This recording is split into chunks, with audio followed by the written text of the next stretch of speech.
चलिए, जैन धर्म के बारे में इसके पहले पढ़े हैं थोड़ा मोड़ा? नहीं पढ़े हैं?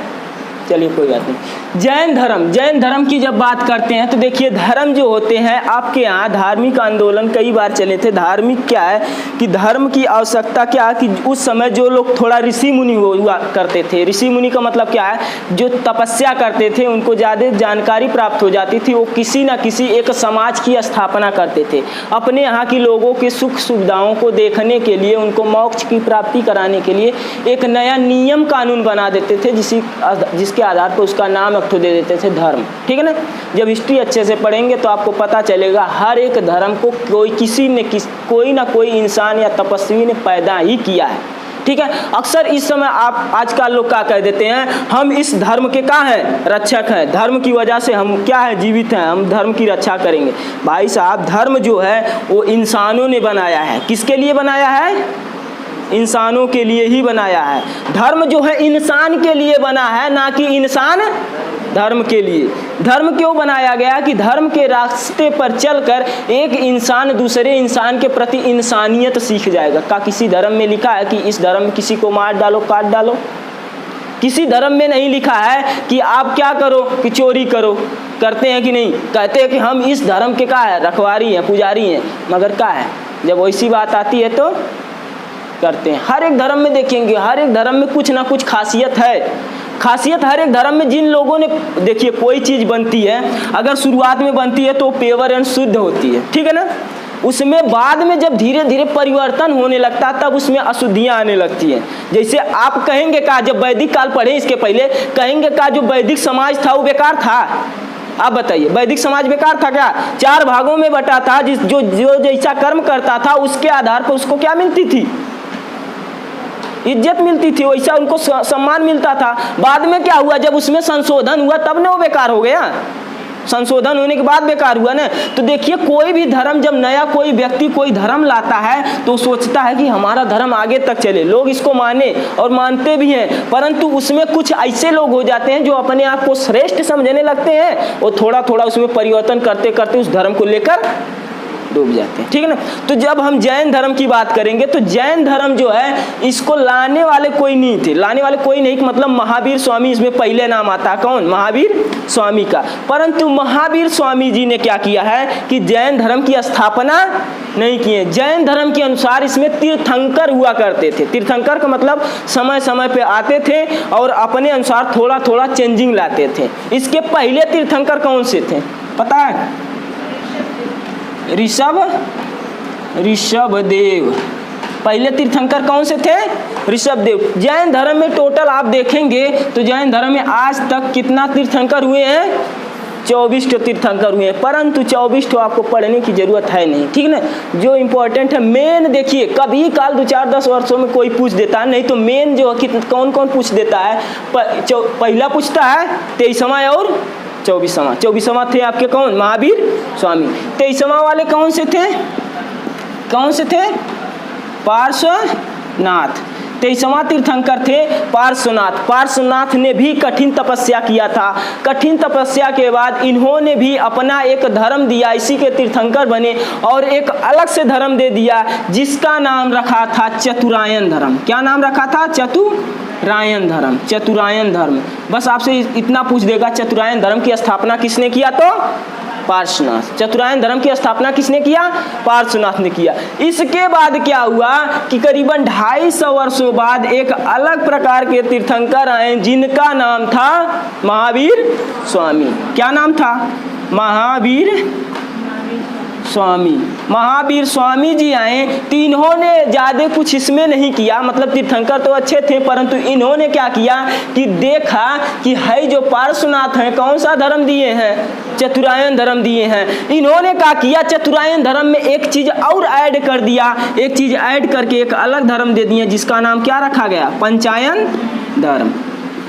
महावीर स्वामी ने कौन सा धर्म दे दिया? पंचायन धर्म। महावीर स्वामी ने कहा जैन धर्म की स्थापना किया? नहीं किया। जैन धर्म सदियों से चलता आ रहा था, परंतु उसमें थोड़ा अपना अधिक ज़्यादा योगदान किसने दिया? जब ये आए तो अच्छे से प्रचार प्रसार किए। जब अच्छे से इन्होंने जैन धर्म का प्रचार प्रसार किया तो इसमें काफ़ी हद तक सुधार किए। जब सुधार करने के बाद इसको मानने वाले लोगों की संख्या बढ़ गई, इसीलिए आमतौर पे लोग कह देते हैं कि क्या जैन धर्म की जब बात आती है तुरंत नाम किसका आ जाता है?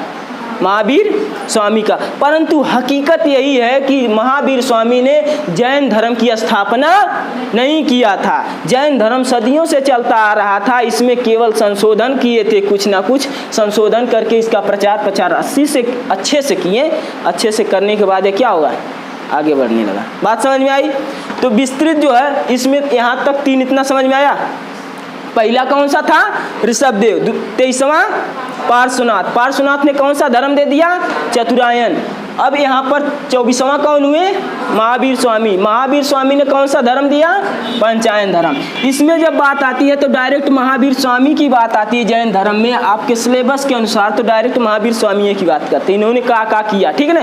पहले इनकी फैमिली के बारे में देख लेते हैं। महावीर स्वामी। महावीर स्वामी जो हैं, महावीर स्वामी क्या किए थे? इनके बचपन का नाम क्या था? पता है किसी को? बचपन का नाम क्या था?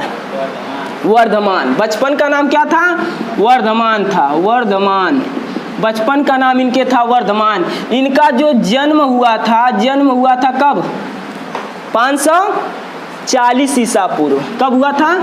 इनका जन्म हुआ था 540 ईसा पूर्व। ईसा पूर्व का मतलब समझते हैं? पहले ही बताए थे, ईसा मसीह के जन्म के पहले की जो घटनाएं होती हैं उसे क्या कहते हैं? ईसा पूर्व कहते हैं। तो इनका जन्म कब हुआ था? 540 ईसा पूर्व हुआ था। कहाँ पर हुआ था? तो वैशाली एक तो जगह है। क्या, कहाँ पर हुआ था? वैशाली में। वैशाली जो है, वैशाली एक तो जगह है। वैशाली की जगह मतलब एक जिला है। जैसे देखिए आपका उत्तर प्रदेश है, उत्तर प्रदेश में आजमगढ़ एक जिला है। आजमगढ़ जिला में सभी लोग, इसमें जितने लोग बैठे पैदा हुए का किसी ना किसी गांव में हुए हैं। तो ये पटना के बगल में वैशाली एक जिला है। जिला में इसमें एक ठो गांव था जिसका क्या नाम था? कुंडग्राम। कुंडग्राम में ही क्या हुआ था? इनका जन्म हुआ था। कुंडग्राम में इनका जन्म हुआ था। तो जन्म हुआ था तो इनके अब्बा जी भी रहे होंगे, कोई ना कोई अब्बा जी भी रहे होंगे। इनके पिताजी का क्या नाम था? पिताजी का नाम क्या था? सिद्धार्थ। देखिए कंफ्यूज मत होइएगा, आगे जब इसके बाद पढ़ाएंगे बौद्ध धर्म, तो बौद्ध धर्म में आएंगे कौन? गौतम बुद्ध के बचपन का नाम सिद्धार्थ था। परंतु इनके अब्बा जी का नाम, यानी कि इनके पिताजी का नाम, किनके? महावीर स्वामी के पिता का नाम क्या था? सिद्धार्थ था। महावीर के पिता का नाम क्या था? सिद्धार्थ था। सिद्धार्थ भी क्या थे? एक राजा थे। और इनका कुल कभी कभी पूछ लेता है कि महावीर स्वामी का कुल क्या था? कुल मतलब समझते हैं? वंश क्या था? तो इनके पिता का नाम, पिता का कौन सा कुल था? ज्ञात्रिक कुल। पिताजी का कौन सा कुल था? तो ज्ञात्रिक कुल। अक्सर देखे होंगे कि हमारे भारत में मतलब कब से?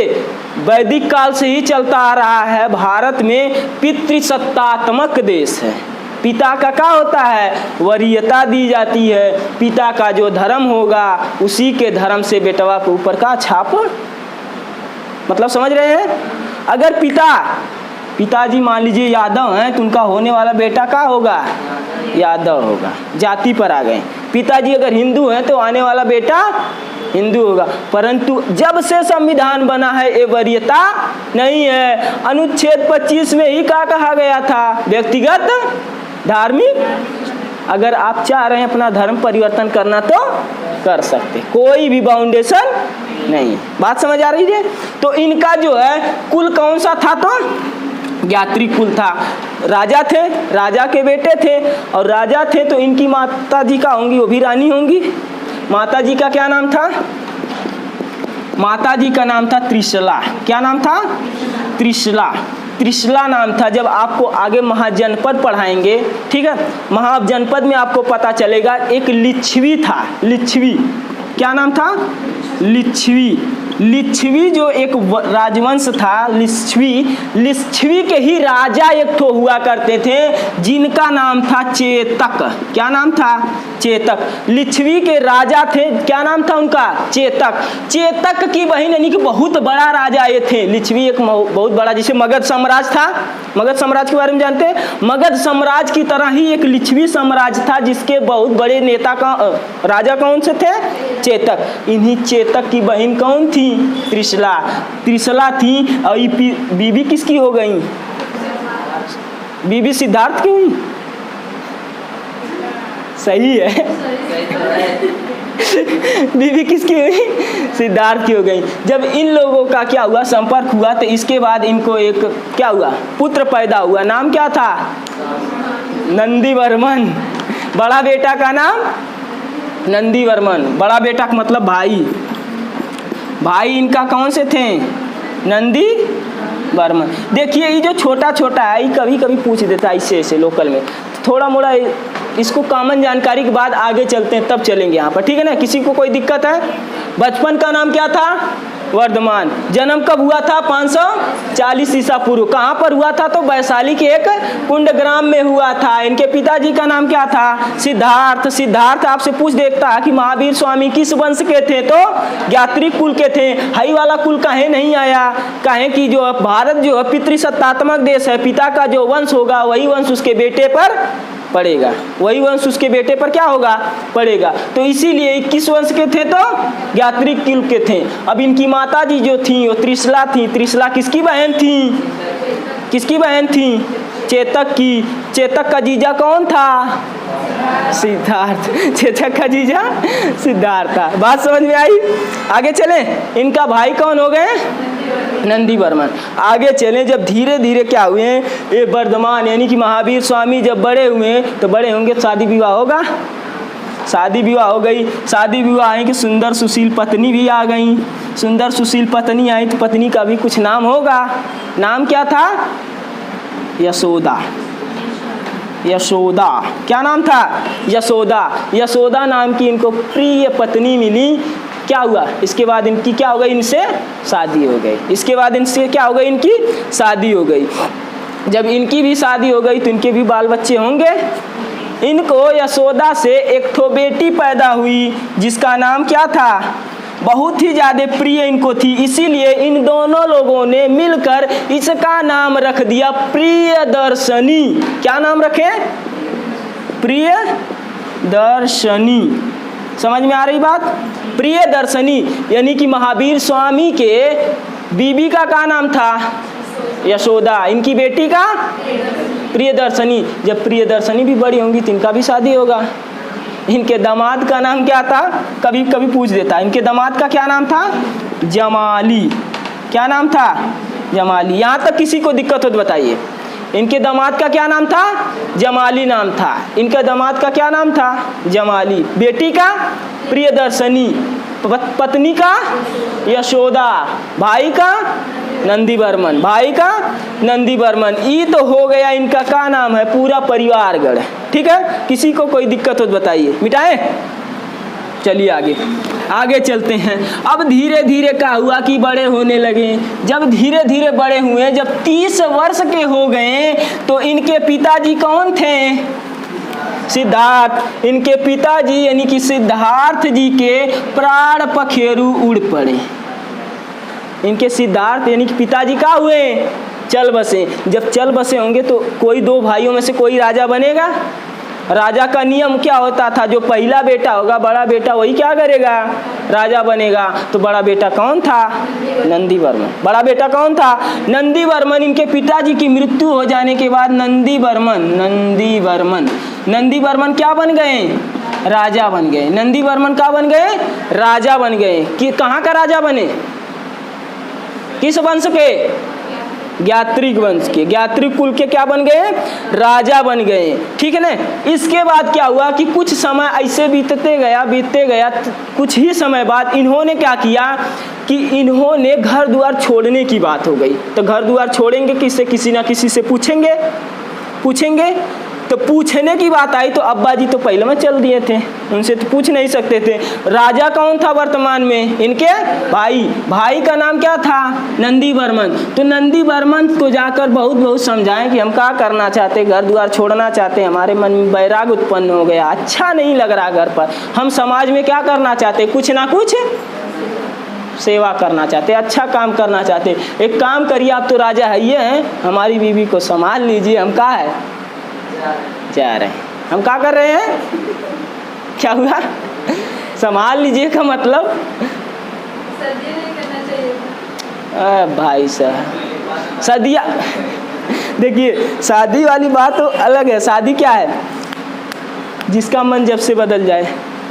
अब इसका मतलब जिन लोगों में तलाक होता है तो इसका मतलब का सदिये नहीं करना चाहिए था, वो जान थोड़ी रहे थे हमको तलाक देना है या तलाक हो जाएगा, पहले से थोड़ी कोई जानता है। अब मन वैराग उत्पन्न हुआ 30 साल से, शादी हो गई 22-28 साल में हो गई होगी, तो अब उसमें हम आप सुधार नहीं कर सकते, जो है वही पढ़ेंगे। बात समझ में आई? तो इन्होंने क्या किया कि 30 वर्ष की आयु में अपना घर क्या किए, छोड़ दिए। कितने वर्ष की आयु में घर छोड़े? 30 वर्ष की आयु में, 30 वर्ष की आयु में क्या किए, घर छोड़ दिए। घर जब छोड़े तो इसके बाद इन्होंने कहा कि घर से कुछ भी नहीं लिए। भाई नंदी वर्मन राजा था ही, इसने कहा ले जाओ यहाँ से जो ले जाना है, भाई तुम अगर करना चाहते हो समाज सुधार तो करो, कुछ ले जाओ। मगर इन्होंने एक पैसा भी घर से नहीं लिया। इन्होंने कहा कि अब मैं तपस्या करूंगा, ज्ञान खुद का अर्जित करूंगा, किसी से लेकर नहीं करूंगा, किसी से लेकर नहीं करूंगा। कहने का मतलब ये है कि इन्होंने क्या किया कि एक भिक्षु बनने का, भिक्षु मतलब समझते हैं, भिक्षु मतलब एज लाइक साधु, सवादु नहीं, साधु की बात करें। साधु का मतलब क्या होता है कि कुछ से मतलब नहीं है, कुछ से मतलब नहीं है का मतलब अभी आगे समझ में आएगा, ठीक ना। तो इन्होंने क्या किया कि भिक्षु बनने क्या किए, भिक्षु बनने की बात किए और तपस्या करने लगे। क्या करने लगे? तपस्या करने लगे। तपस्या जो किए कहाँ पर, आपसे पूछ देता, तपस्या जब करना शुरू किए तो किए कहाँ पर होंगे? तो तपस्या इन्होंने किया था, एक ठो वृक्ष था। क्या था? एक ठो वृक्ष था। वृक्ष का नाम पूछ देता कभी कभी। वृक्ष का नाम क्या था? साल वृक्ष। बरगद वाला पर जाएंगे तो गौतम बुद्ध आ जाएंगे। कौन सा वृक्ष था? साल वृक्ष था। साल वृक्ष के नीचे तपस्या किए। कहाँ पर किए? साल वृक्ष के नीचे। अब भाई साहब साल वृक्ष तो हजारों हैं, किस वाले के नीचे किए कौन जानता है, ठीक है ना इसी बात। तो दूसरी बात आती है, जो साल वृक्ष था वो किसके किनारे था? ऋजुपालिका नदी के किनारे। किसके किनारे? ऋजुपालिका नदी के किनारे। जो ऋजुपालिका नदी थी उसी के किनारे क्या था? एक तो वृक्ष था जिसका नाम था साल वृक्ष। उसी के नीचे बैठकर इन्होंने क्या किया? तपस्या किया। अब ऋजुपालिका नदी भी निकलती है तो कहाँ से निकलती कहाँ तक जाती है? उसके बीच में तो बहुत सारे साल के वृक्ष मिलेंगे। अब किस वाले के नीचे किए? तो यहाँ पर एक ठो स्थान का नाम दिया गया है जहाँ पर बैठकर किए थे। एक ठो गांव था जिसका नाम था जाम्बिक ग्राम। कौन सा ग्राम? जाम्बिक ग्राम। जाम्बिक ग्राम। अब क्लियर हुआ? जाम्बिक ग्राम में कहाँ पर, जो कहाँ पर बसा था? ऋजुपालिका नदी के किनारे। वहीं पर एक ठो पेड़ था, साल का वृक्ष था, उसी के नीचे बैठकर तपस्या में क्या हो गए? लीन हो गए। तपस्या में क्या हो गए? लीन हो गए। बाद में क्या है कि तपस्या करते गए 1 वर्ष 1 महीना बाद, 1 वर्ष 1 महीना बाद इन्होंने देखा कि हमको कुछ भी मिल नहीं रहा, कुछ भी मिल नहीं रहा था। अब सोचिए, घर से कपड़ा तो लेकर गए नहीं थे, एक के कपड़ा पहने थे। अब 1 साल 1 महीना में कपड़ा क्या हो जाएगा? एकदम पूरा बेकार हो गया। अब सोचे कि अब क्या करें। अब भाई तपस्वी भिक्षु का जीवन है, तो इन्होंने निर्णय लिया कि अब हम क्या करेंगे? लाज शर्म हया सब कुछ छोड़ छाड़ के इन्होंने कहा हमको ज्ञान चाहिए तो चाहिए। इन्होंने अपने कपड़े को उतार दिया। कपड़ा क्या किए? उतार कर फेंक दिए और क्या हो गए? कपड़ा उतार दिए पूरा का पूरा। देखे होंगे कि जो जैन धर्म वाले होते हैं आज भी, आगे अभी बताएंगे क्या होते हैं, निर्वस्त्र हो गए। इन्होंने एक कैसे हो गए? कब हुए? तपस्या शुरू किए कितने वर्ष की आयु से? 30 वर्ष की आयु से 1 वर्ष तक जांवी ग्राम में ऋजुपालिका नदी के किनारे साल वृक्ष के नीचे बैठकर 1 वर्ष 1 महीना तक क्या किए, तपस्या किए। इसके बाद में इन्होंने क्या किया, जब इनको ज्ञान प्राप्त नहीं मिल रहा था, कपड़ा भी खराब हो चुका था, इन्होंने कपड़ा को उतार कर क्या हो गए, निर्वस्त्र हो गए। कितने दिन बाद, 1 वर्ष 1 महीना बाद, 1 वर्ष 1 महीना बाद। इन्होंने यहीं पर नहीं छोड़ा, इन्होंने क्या किया कि अब से इन्होंने एकदम स्वच्छ भिक्षु बन गए। स्वच्छ भिक्षु का मतलब क्या होता है कि अब थाली वगैरह में खाना खाना बंद कर दिए। थोड़ा मोड़ा भिक्षा वगैरह मिलती थी तो हाथ में लेकर खाते थे। हाथ में लेकर मतलब का शांति से पूरा बैठ के नहीं, थोड़ा मोड़ा मिल गया तो बस खाली जीवन जीना है, उसके अलावा हमको कुछ नहीं करना। आदमी कितने तरह के होते हैं, 2 तरह के, एक तो खाने के लिए जीते हैं और दूसरा जीने के लिए खाते हैं। एक खाने के लिए जीते हैं, दूसरा खाने के लिए जीते हैं। अब इन्होंने क्या किया, जीने के लिए खाना क्या किया, स्टार्ट कर दिया। जीने के लिए खाना क्या कर दिए हैं, स्टार्ट कर दिए हैं। धीरे धीरे क्या हुआ कि इस समय बीतता गया और 12 वर्ष बीत गए। धीरे धीरे कितना वर्ष बीत गया, 12 वर्ष बीत गया। 12 वर्ष के बाद इनको क्या प्राप्त हो गया, ज्ञान की प्राप्ति हो गई। 12 वर्ष के बाद क्या हुआ, ज्ञान की प्राप्ति हो गई। ज्ञान जब इनको मिल गया तो ये क्या कहलाए, जिन। समझ में आ रहा है ना, ज्ञान प्राप्ति के बाद क्या कहलाए, जिन कहलाए। जिन का मतलब जानते हैं, किसी किसी कार्टून में देखे होंगे जिन, वो वाला जिन, वो वाला जिन की बात नहीं है। जिन कहलाने का मतलब क्या होता है, जिन का मतलब यहाँ पर होता है कि ऐसा व्यक्ति जो अपने सुख दुख पर का पार लिया हो, नियंत्रण यानी कि विजय पा लिया हो या फिर नियंत्रण पा लिया हो। नियंत्रण, सुख दुख, अब सुख हो चाहे दुख हो, हम जैसे थे वैसे रहेंगे, ना कि हमारा क्या हो गया, सिलेक्शन हो गया, एकदम खुशी के मारे मार दें, एकदम डीजे लगा के पूरा एकदम मस्त है, एकदम तुरंत क्या हो गया, कैंसिल हो गया। योगी जी या सरकार हमारी क्या कह दी कि यहाँ पर कुछ लोगों ने घपला किया था, जितने लोगों का सिलेक्शन हुआ था वो क्या हो गए, बस भाई डीजे उजे तुरंत क्या हो जाएगा, फूट फाट जाएगा।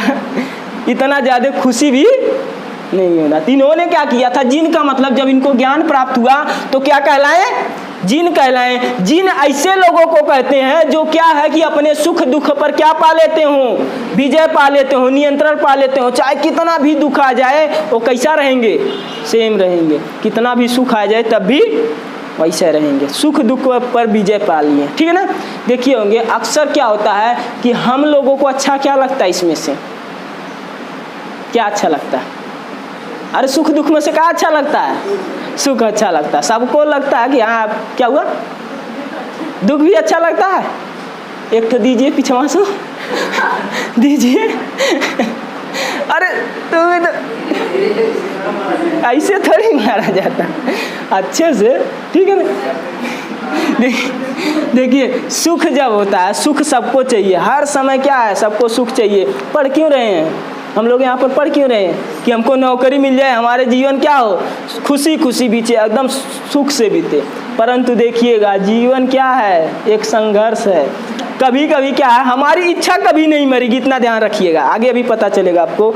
इच्छा जो है कभी नहीं मरती। अब तक क्या आप बचपन में सोच रहे होंगे कि हमको 10 रुपया मिल जाता कहीं से, कितना अच्छा होता, ठीक है। उसके बाद जब 10 मिल गया तो 100 पे आएंगे, 100 मिल जाएगा 1000 पे, 1000 से लाख, लाख से इच्छा क्या होगी आपकी, बढ़ती जाएगी। इच्छा कभी भी नहीं रुकती है। तो इच्छा को जिन्होंने अपना कंट्रोल कर लिया वही क्या कहलाएंगे, जिन कहलाएंगे। जिन का मतलब चाहे कितना भी धन मिल जाए हम उतना ज़्यादा खुशी नहीं होंगे। और दुख मिलेगा तो क्या मिलेगा, इससे ज़्यादा थोड़ी दुख मिलेगा जितना एक कष्ट सह के आए हैं। बात समझ में आ रही है।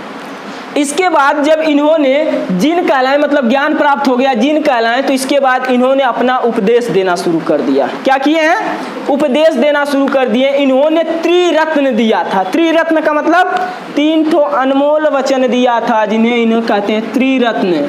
त्रिरत्न सही है ना, त्रिरत्न क्या दिए थे, त्रिरत्न। त्रिरत्न में इनका पहला जो रत्न था नाम था सम्यक ज्ञान। सम्यक ज्ञान, सम्यक ज्ञान मतलब एक उचित ज्ञान होना चाहिए। क्या होना चाहिए? जिस पर हमको जो भी ज्ञान है उस पर पूरा का पूरा कॉन्फिडेंस होना चाहिए। ऐसा नहीं है कि अदजल गगरी छलकत जाए, मतलब नहीं पता, जाने दीजिए। सम्यक ज्ञान होना चाहिए, ऐसा नहीं थोड़ा मोड़ा ज्ञान हो गया तो उसके आधार पे हम कूदने लगे कि हम ही क्या आ रहा, सब कुछ ज्ञाता हम ही है। तो सम्यक ज्ञान होना चाहिए, जो भी ज्ञान हो वो क्या हो, ठोस होना चाहिए। इसके बाद इन्होंने कहा सम्यक दर्शन। सम्यक दर्शन, सम्यक दर्शन मतलब आचरण। सम्यक ज्ञान होना चाहिए, सम्यक दर्शन होना चाहिए, और एक चीज इन्होंने इसी में दे दिया था, नाम था सम्यक विश्वास। क्या था? सम्यक विश्वास होना चाहिए। जो कुछ भी हम कर रहे हैं तो उस पर क्या होना चाहिए, हमारा विश्वास होना चाहिए। जो भी कर रहे हैं उस पर हमारा विश्वास होना चाहिए। मतलब समझ रहे हैं? एक तो पति को हमेशा अपनी पत्नी पर क्या होना चाहिए, सम्यक विश्वास होना चाहिए। बात समझ रहे हैं? पत्नी को भी होना चाहिए पति पर, ऐसा नहीं है। एक दूसरे पर देखिए समाज कैसे चलेगा, जब तक एक दूसरे पर विश्वास नहीं होगा तब तक नहीं चल पाएगा, ठीक है ना। तो सम्यक विश्वास होना बहुत जरूरी है। क्या हुआ? सम्यक विश्वास होना ही क्या है, अत्यंत आवश्यक है। तो इनका त्रिरत्न कौन कौन से दिए थे? सम्यक ज्ञान, सम्यक दर्शन, सम्यक विश्वास। सम्यक ज्ञान, सम्यक दर्शन और सम्यक विश्वास, इनका क्या था? त्रिरत्न थे। क्या थे? त्रिरत्न। इन्होंने क्या किया, अपना जो है उपदेश देना जब शुरू किए थे तो इन्होंने कहा था कि हमारा क्या है कि इंसान का पुनर्जन्म को माने थे। इंसान का जो पुनर्जन्म मतलब समझते हैं, दोबारा जन्म होता है, दोबारा जन्म होता है, इस चीज को माने थे। अब ध्यान समझिएगा, ठीक है ना। जो इन्होंने थे ये मतलब महावीर स्वामी, महावीर स्वामी ने कहा कि इंसान का पुनर्जन्म क्या होता है, होता है, पुनर्जन्म होता है। पुनर्जन्म आखिर होता काहे को है, इसका कारण किसको बताएं, पुनर्जन्म क्यों होता है? तो इसका मुख्य कारण क्या होती है, आपकी आत्मा। इसका मुख्य कारण क्या होती है, आत्मा। आत्मा के इन्होंने इस प्रकार परिभाषित किया, जैसे कि मान लीजिए अभी आप हैं, आपको नया कपड़ा मिल गया तो क्या करेंगे, पुराना वाले को छोड़ देंगे, भूल जाएंगे। फिर जब वो धीरे धीरे पुराना हो जाएगा फिर इच्छा होगी नया कपड़ा की। तो कहने का मतलब क्या है कि ये जो आत्मा है, इन्होंने कहा कि ये जो आत्मा है ना, इसको हमेशा संतुष्टि की जरूरत है। हमके फलाना चाहिए तो फलानिया चाहिए तो, मतलब बात समझ रहे हैं? मतलब आपकी अगर अंदर से इच्छा हो रही है कि हमको आज ये मिठाई खाना है, आपके मन कर रहा है, इच्छा कर रही है, अगर उसी समय इच्छा को मन को मिल गया तो क्या हो जाएगी, तृप्ति हो जाएगी, हमको क्या है, मिल गया। अब जब तक नहीं मिला तब तक क्या है, एकदम खखुआए रहेंगे। मिलना है तो चाहिए तो चाहिए। बात समझ रहे हैं? तो इन्होंने कहा क्या कहें कि आदमी का यानी कि इंसान का पुनर्जन्म क्या है, होता है। पुनर्जन्म का कारण क्या है, आत्मा है। कि जिस प्रकार हम जो है क्या करते हैं, एक तो कपड़ा बदलते हैं, उसी प्रकार जो हमारी आत्मा है ना, आत्मा ही क्या करती है, एक शरीर को छोड़कर दूसरे शरीर में प्रवेश कर जाती है। एक शरीर को छोड़कर दूसरे शरीर में क्या होती है। तो इनके शिष्यों ने कहा गुरुजी इससे बचने का कोई उपाय है? ठीक है, हमारी आत्मा पुनर्जन्म हो रहा है, इस शरीर से उस शरीर में जा रही है, उसमें से उसमें जा रही है, तो इससे बचने का तरीका है? कहें हाँ है। कहें क्या तरीका है? तो इसके लिए इन्होंने तरीका दिया, एक तो विधि बताया जिसका नाम था संलेखना। क्या नाम था? संलेखना।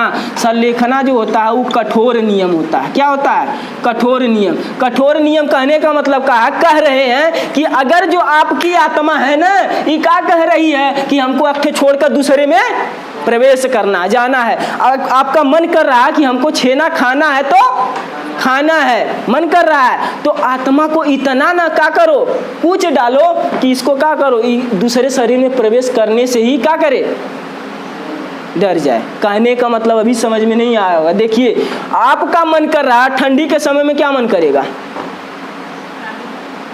गरम गरम मोट मोट कपड़ा पहनने को मन करेगा, ठंडा लग रहा है। तो उस समय इन्होंने कहा कि आत्मा को इतना जो मन कर रहा है ना, उसको करबे मत करो, एकदम परेशान हो जाए, इतना तोड़ मरोड़ दो, मन कर रहा है एकदम छेना खाने का, खइबे मत करो। क्या करो, खइबे मत करो। मन कर रहा किसी से बात करने का, करबे मत करो। जो जो आत्मा कह रही है वो करबे मत करो। कहने का मतलब क्या है कि आपको क्या मिलेगी, आपका जो आत्मा है इतना इसको परेशान कर डालो, इतना इसको परेशान कर डालो कि दूसरे शरीर में प्रवेश करने से क्या हो, एकदम डर जाए।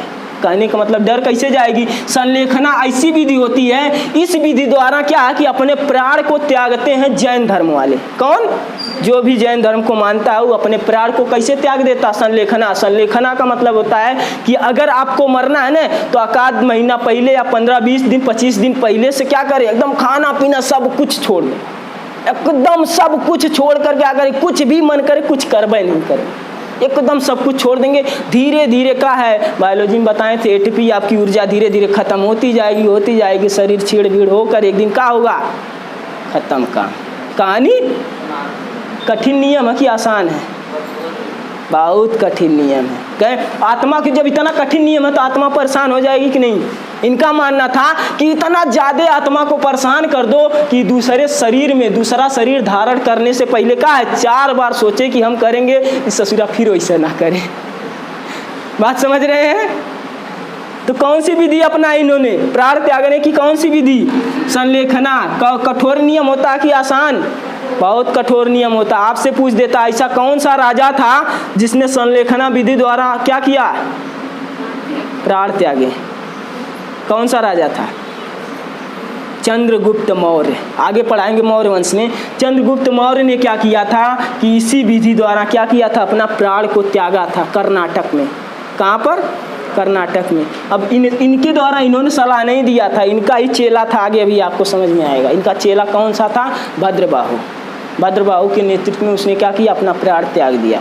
देखिए धर्म जो होता है ना, धर्म के चक्कर में आदमी हर एक काम कर देते हैं। अगर जिस धर्म को मानते हो धर्म आपके लिए क्या होता है, बहुत ही अच्छा होता है, और जिस धर्म को नहीं मानते हो वह धर्म बहुत बेकार होता है। तो धार्मिक चीज़ों में ज़्यादा वो क्या है, नहीं करना। तो इन्होंने कहा कि जब कहें कि इससे होगा क्या, संलेखना विधि द्वारा हम मान रहे हैं, आत्मा को एकदम तड़पा दिए, इससे क्या होगा। तो इन्होंने कहा कि महावीर स्वामी ने कहा कि इससे आपको मोक्ष मिल जाएगा। क्या मिल जाएगा, मोक्ष मिल जाएगा। मोक्ष का मतलब क्या है कि आपका जो जीवन मरण है, जीवन मरण रूपी जो परंपरा चलती आ रही है, उससे आपको क्या मिल जाएगी, मुक्ति मिल जाएगी। उससे आपको क्या मिल जाएगी, मुक्ति, मतलब मोक्ष मिल जाएगा। मोक्ष का मतलब समझते हैं, मोक्ष मतलब समझते हैं, नहीं समझते हैं। जैसे देखिए अभी हम लोग क्या करते हैं, हम लोग क्या कर रहे हैं इस समय, पढ़ रहे हैं।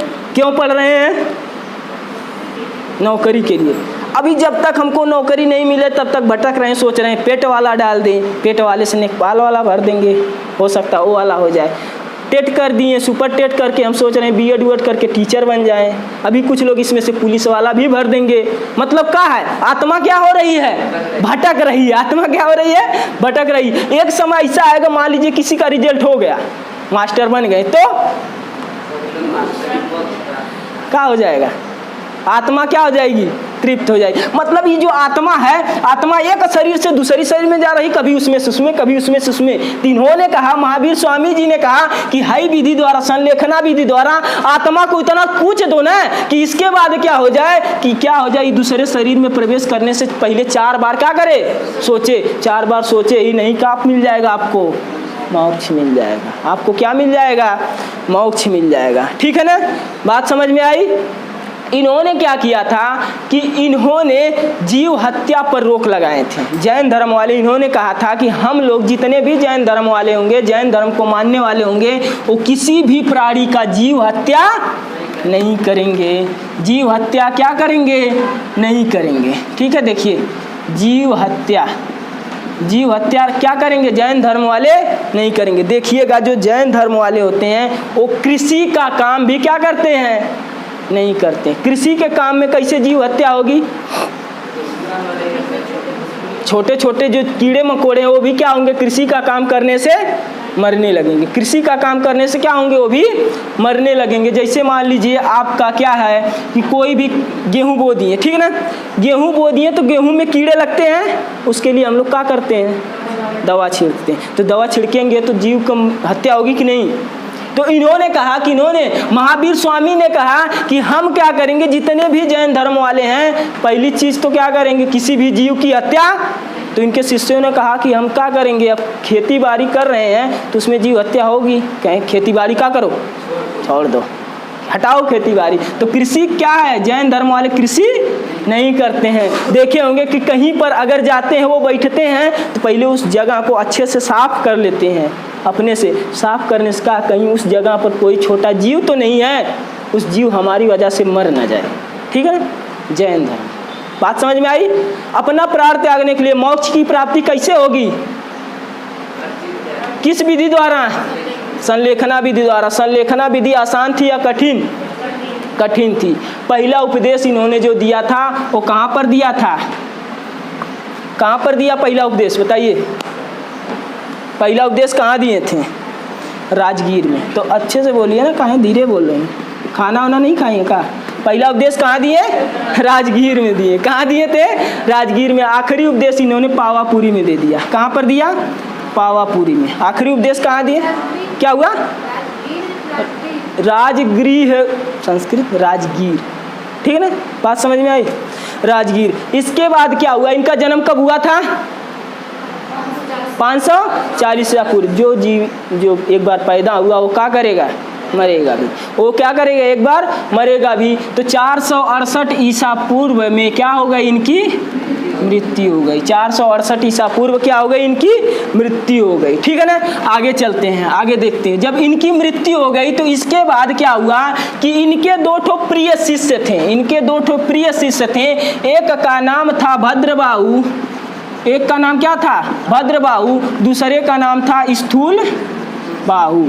एक का नाम क्या था, भद्रबाहु, एक का नाम क्या था, स्थूल बाहु। ये दो ठो इनके प्रिय शिष्य थे। इन्होंने क्या किया कि जैन धर्म का अच्छे से प्रचार प्रसार करके क्या करने लगे, इसका अच्छे से प्रचार प्रसार करने लगे। बात क्या हुआ, धीरे धीरे समय बीतता गया। एक बार की बात है, क्या हुआ, ये लोग उस समय मगध में रहते थे, मैप नहीं दिखाते, मगध में रहते थे। मगध किसका साम्राज्य था, चंद्रगुप्त मौर्य का। मगध साम्राज्य जो था चंद्रगुप्त मौर्य का था। यहाँ पर क्या हुआ कि भीषण अकाल आ गया। क्या आ गया, भीषण अकाल आ गया। भीषण अकाल जब आया तो उस समय क्या है कि भद्रबाहु भागे भागे आए किसके पास, स्थूल बाहु के पास आए कि बोले भैया क्या करते हैं, यहाँ पर अकाल आ गया, हम लोग खाने बगैर क्या होंगे, मर जाएंगे। अब क्या करते हैं कि मगध को छोड़कर क्या करते हैं, चलते हैं, चलिए चले। तो स्थूल बाहु ने कहा कि भाई साहब हम यहाँ से जाएंगे नहीं। याद करो गुरुजी ने कहा था कि हमको मोक्ष प्राप्ति करने के लिए कौन सी विधि चाहिए, संलेखना विधि। संलेखना विधि का मतलब क्या होता है, बहुत ही कठोर नियम है। अगर प्रकृति ने हमको कठोर नियम अपने आप से दे रही है तो हमको क्या जरूरत है भागने की। ठीक है, इनका मानना था कि हम यहाँ से नहीं जाएंगे। परंतु ई का कहें भद्रबाहु कि देखिए भैया जी, हमको क्या है, तुरंत अभी क्या है, मोक्ष नहीं चाहिए, पहले हमको ज्ञान चाहिए। कौन कौन सा ज्ञान, सम्यक, सम्यक त्रिरत्न कौन कौन से हैं, सम्यक ज्ञान, सम्यक दर्शन, सम्यक विश्वास। पहले हमको ये तीनों चीज़ें मिल जाएगी तब ना हम संलेखना विधि द्वारा जान देंगे। का पता चला कि हम ऐसे खत्म हो गए, हमको ज्ञान है कुछ नहीं है। तो इन्होंने क्या किया कि इन्होंने कहा कि चलिए आप भी, कहें हम तो नहीं जाएंगे। ये क्या किए, अपने कुछ समर्थक को लिए और यहाँ से मगध से चले गए दक्षिण भारत यानी कर्नाटक में चले गए। कहाँ पर चले गए, कर्नाटक में चले गए। कर्नाटक में चले गए, वहाँ पर जीवन व्यतीत करने लगे। धीरे धीरे 10-12 वर्षों बाद ये अकाल जो बंद हुआ, अकाल जब बंद हुआ तो इसके बाद इनको सूचना मिली तो यहाँ से पुनः कहाँ गए, मगध में। जब मगध में गए तो वहाँ पर देखकर बहुत ही ज़्यादा क्या हुए, आश्चर्यचकित हो गए। क्यों आश्चर्यचकित हुए, क्योंकि जो स्थूल बाहु वाले थे इन्होंने क्या किया था कि वस्त्र धारण कर लिया था। क्या किए थे, वस्त्र धारण कर लिए थे। इसके पहले क्या है कि जैन धर्म वाले वस्त्र पहनते थे का, नहीं पहनते थे। स्थूल बाहु वाले क्या किए, स्थूल बाहु के नेतृत्व में जो जितने लोग भी जैन धर्म वाले थे, जितने भी भिक्षु थे, इन्होंने क्या धारण कर लिया, वस्त्र धारण कर लिया। क्या कर लिए, वस्त्र धारण कर लिए। तो यहीं पर जैन धर्म 2 भागों में बढ़ जाता है। कितने भागों में बढ़ गया, 2 भागों में। जो लोग वस्त्र धारण किए यानी कि स्थूल बाहु वाले कहे जाने लगे क्या, श्वेतांबर। और जो लोग वस्त्र नहीं पहनते थे यानी कि भद्रबाहु के नेतृत्व में जो लोग थे उन्हें क्या कहा जाने लगा? दिगंबर। बात समझ में आई? श्वेतांबर दिगंबर कैसे बने? श्वेतांबर मतलब क्या हुआ कि स्थूल बाहु वालों ने क्या किया? क्या पहन लिए? वस्त्र पहन लिए, इसीलिए इन्हें क्या कहा गया? श्वेतांबर मतलब वस्त्र भी पहने थे। कैसा? देखिएगा जितने भी धार्मिक लोग होते हैं वो बहुत ज़्यादा वैसा VIP कपड़ा नहीं पहनते हैं। योगी जी को देख लीजिए या फिर किसी साधु महात्मा को देख लीजिए, VIP कपड़ा वैसा पहनते हैं। कपड़ा भले महंगा होगा मतलब धोती लूँगे होगा। बात समझ रहे हैं? वैसे लपेटे रहेंगे। तो इन्होंने क्या किया? कौन सा कपड़ा पहना था? श्वेत। श्वेत मतलब सफ़ेद। श्वेतांबर कौन सा कपड़ा? क्या कहला दिए? श्वेतांबर। और जो लोग वैसे नंगे रहते थे उन्हें क्या कहते थे? दिगंबर। जो लोग नंगे रहते थे उनको, समझ में आई बात? सर आ गए हैं इसलिए छोड़ देते।